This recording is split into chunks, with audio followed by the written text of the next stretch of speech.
Hi అండి, అందరికీ నమస్కారం. ఇవాళ నేనైతే పాలకూర మటర్ పులావ్ చేశానండి. చాలా అంటే చాలా బాగా కుదిరింది.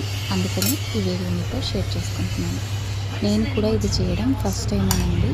ఈ వేలో చేయడం ఫస్ట్ టైం, కానీ చాలా అంటే చాలా టేస్టీగా ఉంది.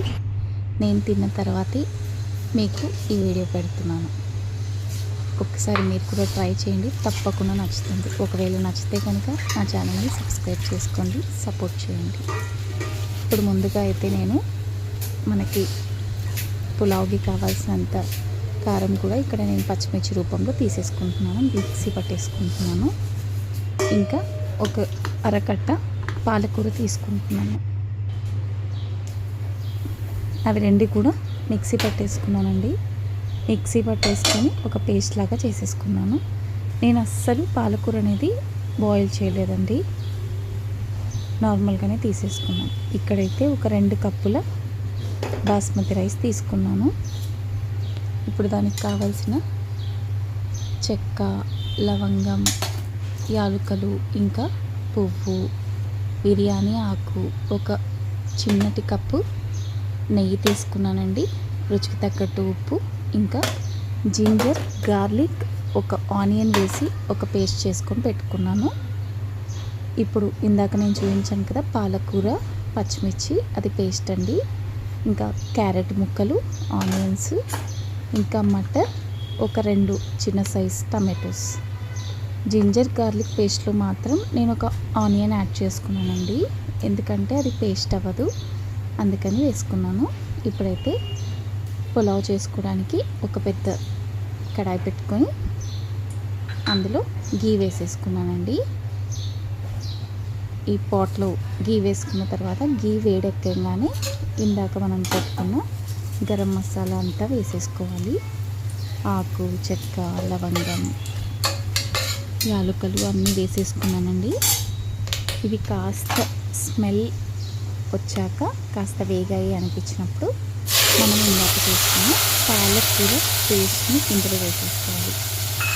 దీనివల్లే మనకు మొత్తం పులావ్ కారం అనేది వస్తుందండి, ఇంకెటువంటి కారం యాడ్ చేయట్లేదు. చూడండి, పాలకూర నేను ఇక్కడ పచ్చిది తీసుకున్నానండి. చూడండి, చక్కగా వేయించేసుకోవాలి.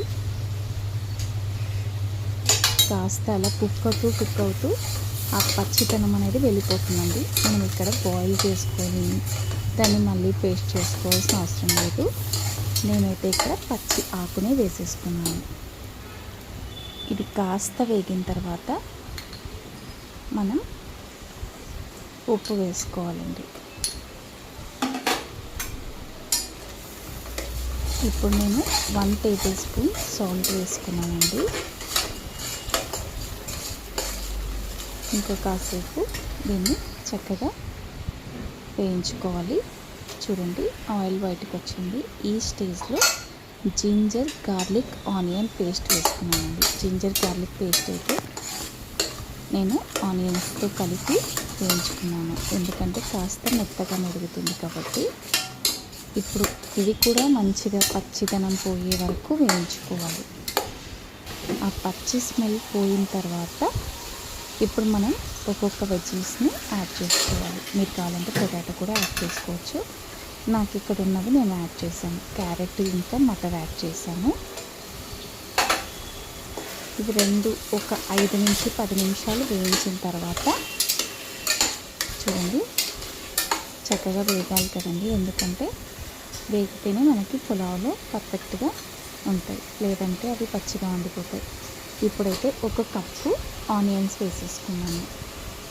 మీకు డౌట్ రావచ్చండి, ఆనియన్స్ వేగుతాయని. తప్పకుండా వేగుతాయండి. మనం వేయించి వేగ్ కరెక్ట్గా ఉండాలి.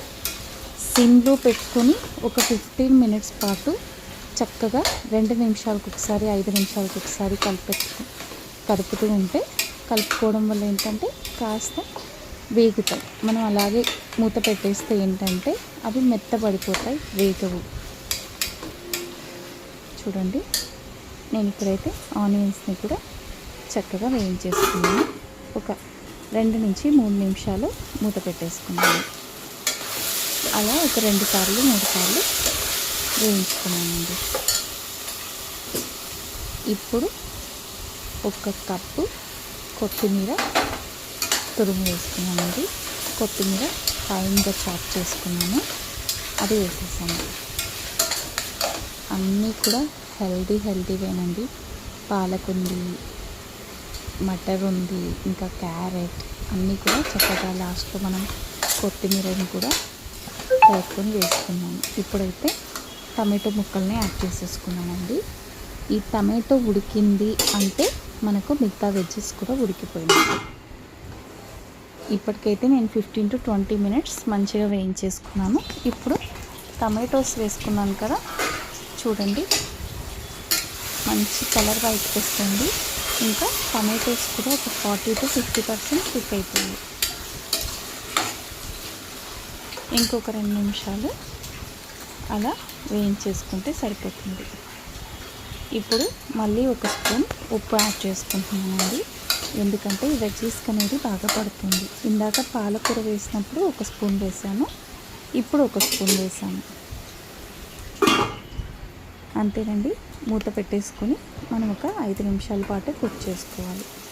చూడండి మొత్తం ఆయిల్ అనేది పైకి వచ్చేసింది. ఇప్పుడు అన్ని వెజ్జీస్ దగ్గర నుంచి అన్నీ కూడా చక్కగా కుక్ అయిపోయాయి. ఇప్పుడు మనం వాటర్ యాడ్ చేసుకోవాలండి. చూడండి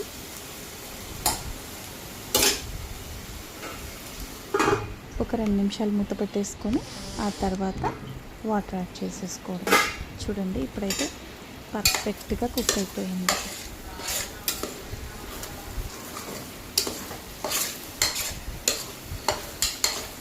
చూడండి ఇప్పుడైతే వాటర్ యాడ్ చేసేస్తున్నాను. ఈ ఎల్లో కప్తో నేను బాస్మతి రైస్ 2 కప్స్ తీసుకున్నానండి,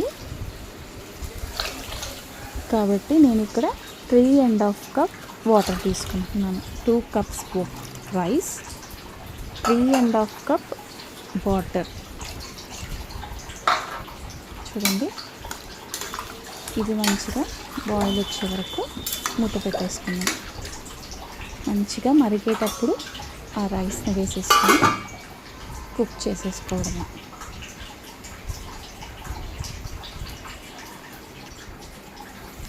చూడండి మంచిగా బాయిల్ వచ్చేసింది. ఇప్పుడు రైస్ని వాటర్లోకి యాడ్ చేసేసుకోవాలి.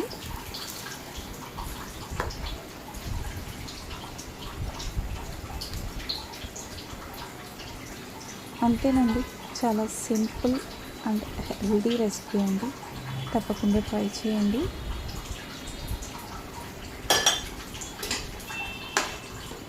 మంచిగా కలిపేసుకుంటున్నాను. మా ఇంట్లో పులావ్ చాలా వరకు మా పిల్లలు ఇష్టంగానే తింటారండి. బిర్యానీ అంటే పెద్దగా తినరు. ఇంకొకటి ఏంటంటే ఈ ఆకు ఇవన్నీ వేసాం కదండి, ఇవి వస్తే మాత్రం గోల పెడతారండి. అందుకని నేను మంచిగా బాయిల్ అయి పైకి వస్తాయి కదండి, అప్పుడే అన్నీ కూడా తీసేస్తాను. ఈ ఆకు చెక్క ఇవన్నీ వస్తాయి కదండి, పైకి తేలుతుంటాయి కదా, అప్పుడు తీసి పక్కన పెట్టేస్తానండి. లేదంటే పిల్లలు గోల్ చేస్తారండి. చూడండి అన్నీ కూడా చక్కగా తీసేసాను. మనకి ఇప్పుడు కావాల్సిన అందులో ఉన్న అరోమా, అందులో ఉన్న స్మెల్ అనేది అంతా కూడా బయటికి వచ్చేసింది కదండి, రైస్కి వచ్చేసింది కదా. అందుకని ఇప్పుడు నేను మొత్తం కూడా అందులో ఉన్నవన్నీ కూడా ఎంతవరకు వీలైతే అంతవరకు తీసేసి పక్కన పెట్టేస్తానండి.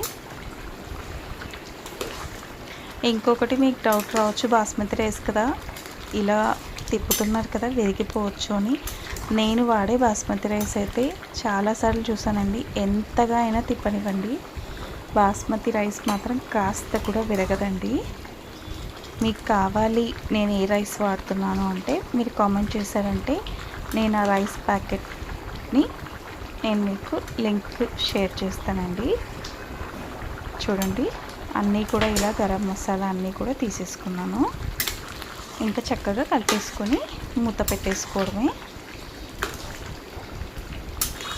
చూడండి, ఎప్పటి నుంచి నేను ఇలా తిప్పుతూనే ఉన్నాను కదా, కానీ బాస్మతి రైస్ అనేది అస్సలు విరగదండి.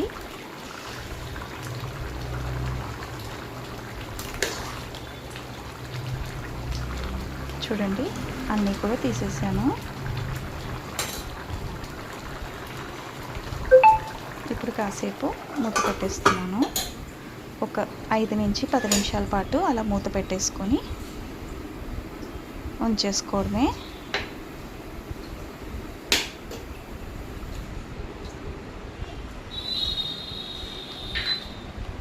అంతేనండి. ఒక 10 నిమిషాల తర్వాత మళ్ళీ ఒకసారి చెక్ చేస్తున్నాను. ఇంకా కూడా వాటర్ ఉన్నాయి.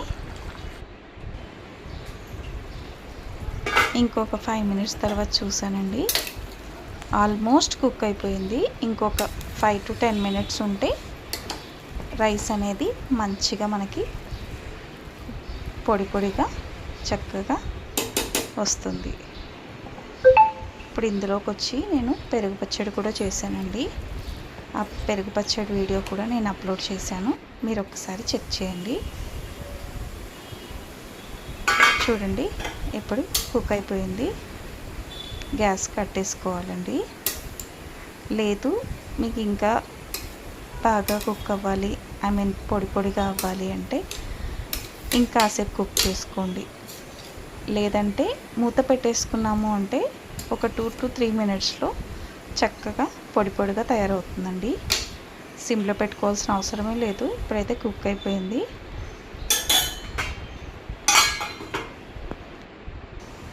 నాకు కూడా కాస్త తడిగా ఉన్నట్లు అనిపించింది, అందుకని ఇంకొక 2 నిమిషాలు మూత పెట్టుకున్నానండి. ఇప్పుడైతే అయిపోయింది అనిపించింది. చూడండి, పలుకులుగానే ఉంది. మీకు కనుక ఈ వీడియో నచ్చినట్లయితే నా ఛానల్ని సబ్స్క్రైబ్ చేసుకోండి.